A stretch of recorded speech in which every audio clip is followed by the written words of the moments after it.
গাধাকে দিয়ে যখন হাল চাষ করালাম তখন এরকম কাজ তো ঘটবেই। So hello guys, this is Zara story. কাজিনের বার্থডে ছিল, তাই সে ফুচকা পাঠিয়েছিল বাসায়। এখানে আমি আর আমার ফ্রেন্ড ছিলাম, তাই আমার ফ্রেন্ডকে বললাম আচ্ছা ঠিক আছে তুই এগুলো বের কর, ওপেনিং কর, আমি ভিডিও করি। আর এটাই ছিল আমার বড় ভুল। তাকে বললাম যখন আচ্ছা ঠিক আছে তুই টকটা ঢাল এখানে, সে টক ঢালতে গিয়ে দেখেন কি করলো, এখানে পুরো ট্রেটাই নষ্ট করে দিছে, চারপাশে একদম ঠেলে ফেলেছে।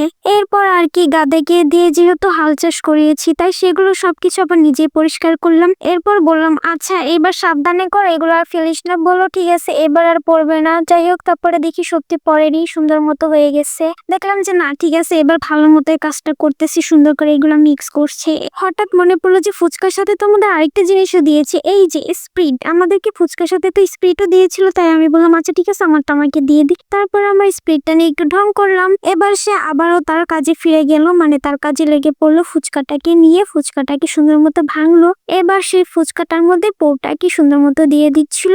আর এই ফুচকা খেতে তো আমাদের অনেক বেশি ভালো লাগে, অনেক বেশি মজা হয় ফুচকাগুলো। তারপরে সেই ফুচকার ভিতরে টকটাকে দিয়ে নিচ্ছিল ভালো করে, দিয়ে তারপরে সেই দেখে আমাকে রেখে প্রথমে খাওয়া শুরু করে দিয়েছিল। তারপর আমিও খেয়ে নিলাম। তো আজকের মতো এই পর্যন্ত, বাই বাই।